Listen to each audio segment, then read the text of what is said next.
G'day! In today's video, I'm replacing the battery in a HP 15s-fq2050TU. Should hopefully be relatively straightforward. What we're going to have to do with this one is take out the Phillips head screws here and here, take off this and hopefully keep the adhesive intact, and take out the screws from there. Same with under here as well. So I should just be able to dig under here and lift it up with a pair of tweezers, and then from there pull it up as a strip. That for me, since it's a relatively new laptop, has remained intact. Fingers crossed the front will do the same. Go. That's good as well. Then from there we can attack these screws. Black, silver, black. And the two on the outer edges are also silver.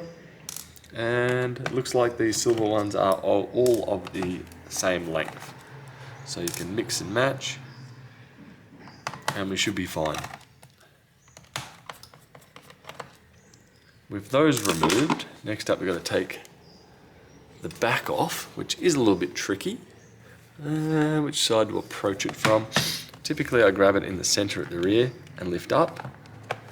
But I don't think that's going to work in this instance. I think I'm going to have to get a plastic pry tool in there to at least start it off. May even use my metal one. There we go, I go like that, work my way around.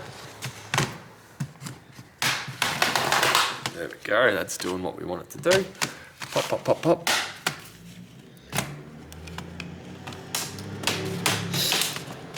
Now I lift it up slightly, fold it up, peek in. Looks like the back comes off, not the keyboard. Pry it over the corner. And bingo. From here, we could potentially upgrade RAM if wanted, but I'm focusing on the battery here, which is from 2021-07. To replace the battery, it's pretty straightforward once we're in here. Matter of undoing all those screws that we can see. See some shoddy workmanship over here with this cable getting compressed and twisted. That would be for the backlight keyboard. Just take out the Phillips head screws that we see, and from there the battery should lift up and be out.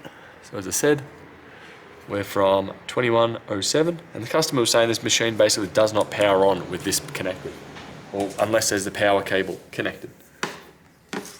While we're here, we could potentially upgrade the Western Digital SSD or NVMe SSD. Pretty straightforward. We take out the screw over here, wiggle it back, and we're out. If you are upgrading your SSD, you will need to either use cloning software to clone your version of Windows from the old drive to the new drive and an external enclosure, or you can install the new one and then make a Windows 10 or 11 install a USB, put the new drive in, boot off the USB, install Windows, and carry on from there. When we go to install it, there is a little notch here. We do want to line that up with the notch that's there, and I'm just putting it in at about a 5-10 degree angle, so only about that, and then sliding it forward, and push, and we should be in. Now I'll put this screw back in, that locks it into position. If you are going to upgrade your RAM, as it does only have 8 gig to begin with, these tabs here pull out the side, it lifts up, and I should be able to grab it in the corners and pull it straight out like so. When we go to install it, put it on a 45 degree angle and pull it down. Do note there is a notch here, which corresponds with the notch here. Very much similar over there. Put it in at a 45 degree angle, let it kind of sit there, push it in so the gold pins are gone, or the copper pins, push down in the corners, and that should be in position like so. Anyway, back to my original topic, which was a battery replacement. Here I've got my replacement battery. It is about a year newer than what was already there. Should be able to line it up over the top and push it down. Then from here, put those screws back in. There's arrows pointing in each corner. They don't always necessarily match up with anything. That's perfectly fine. It has, if you look down, you should be able to see copper, copper, copper, copper. thread that in and you should be okay. You can do the same over this corner over here. And same with over here. And once all those screws are back in, we should be right to put this back together. Next up, it's a matter of putting the cover back over the top. What I like to do is just kind of pinch it in places. Just enough force that it clicks back into position. Not enough that you're going to damage anything.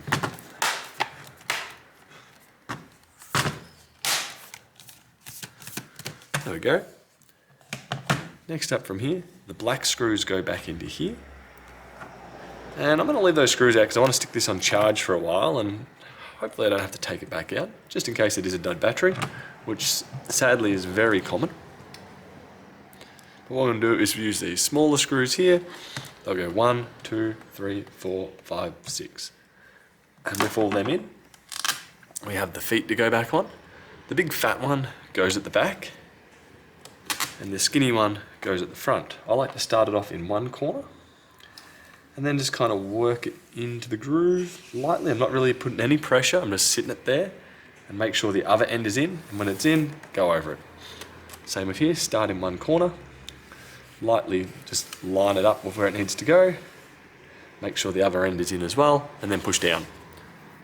And from there, hopefully, your HP 15s-fq2050TU is all sorted and you're good to go. I hope this helps, and I'll see you later. Bye.